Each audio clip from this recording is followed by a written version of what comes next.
O'zim obzor qilgan top 5 ta eng qimmat mashinalar. Videoni boshlashdan oldin menga obuna bo'lib ketishni unutmanglar, chunki qiziq narsalar hali oldinda. 5-o'rindagi mashinalar bular Mercedes-Benz Brabus G900 Rocket Edition 25 tadan bittasi.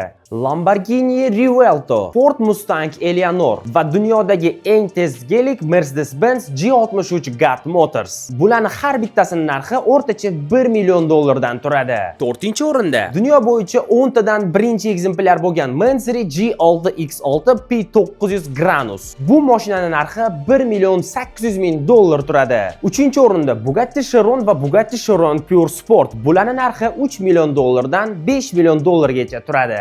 2-o'rinda ham Bugatti, lekin u Chiron emas. Bu Bugatti Divo dunyo bo'yicha 40 ta ishlab chiqarilgan va uning narxi $10 million turadi.